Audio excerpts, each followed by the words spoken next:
So there we go. It's a new dawn. It's a new day. It's a new government, new Prime Minister, Sir Keir Starmer, and he's going to host his first new cabinet meeting today, about 10 o'clock, we reckon, and he'll begin to put in place his agenda, I suppose, for the next 5 years at least. Yeah, but let's take a moment to remind ourselves of what he promised yesterday in his first speech outside 10 Downing Street.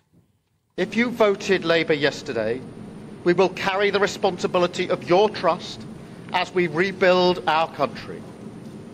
But whether you voted Labour or not, in fact, especially if you did not, I say to you directly, my government will serve you.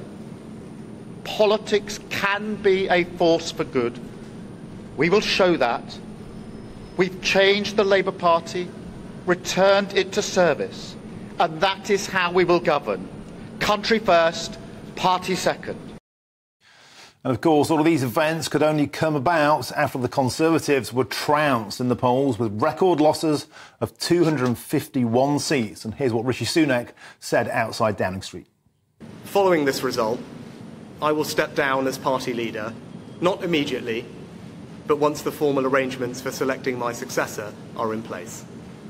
It is important that after 14 years in government, the Conservative Party rebuilds, but also that it takes up its crucial role in opposition professionally and effectively.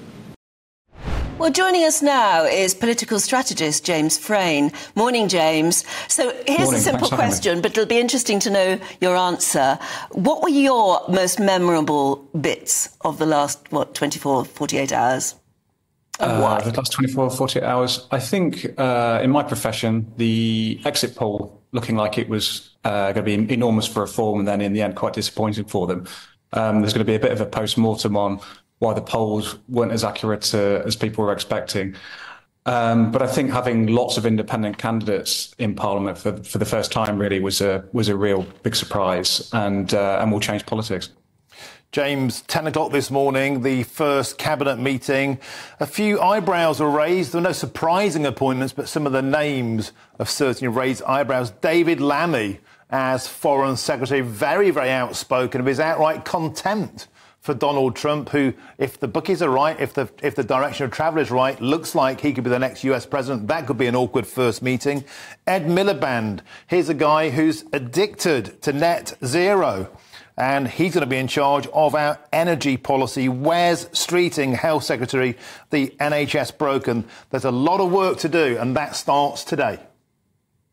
It does. It's interesting. Labour naturally have been pushing that this is all about change. It's a change election. They're going to change the country. And as you two were talking about before, you know, it's a new dawn. It's a new day.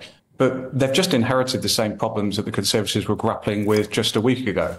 You know, these problems of NHS waiting lists being very long. It's very hard to get a GP appointment. Growth is weak. Debt is high. Immigration is uncontrolled. Boats keep arriving. The government is simply going to have to get to deal with these problems straight away. Otherwise, they're going to face the same fate as the Conservative Party. They'll be as unpopular as the Conservative Party within 6 months if they don't make progress on those three areas particularly. Yeah, absolutely. No, do go on. So all I was going to say was this idea of change is just a sort of, at this point, words. They have to make progress on those three areas.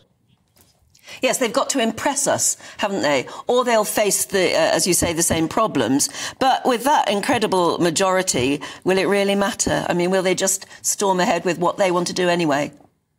I think it will matter because, as we've seen, only 5 years ago, the Conservatives had a very, very big majority themselves. And until really, the late summer, early autumn 2021, the Conservatives were riding high. I mean, Keir Starmer came under pressure from his own party. They looked like they were going to remove him because he'd been apparently such a disappointing leader of the opposition. So politics can swing very, very dramatically these days in particular directions. And they can swing very dramatically when, I suppose, these problems that the public have been so obsessed about have been around for a long time. So this idea that the public will cut the government slack, that there'll be some sort of honeymoon, I think is wrong because they think, rightly, the NHS has been broken for a long time. the border system has been broken for a long time. We have no economic growth and debt is high. Labour haven't got these sort of shiny new problems. Labour have inherited these old problems, and therefore people are going to be expecting progress very rapidly, not least because Labour, again, this is not a criticism of them, that's politics. Labour implied that these problems would go away if they were elected, and now's the time to stop talking and start acting. OK, James Frayne, thank you very much for joining us this morning on Breakfast. Appreciate it. Well, we're going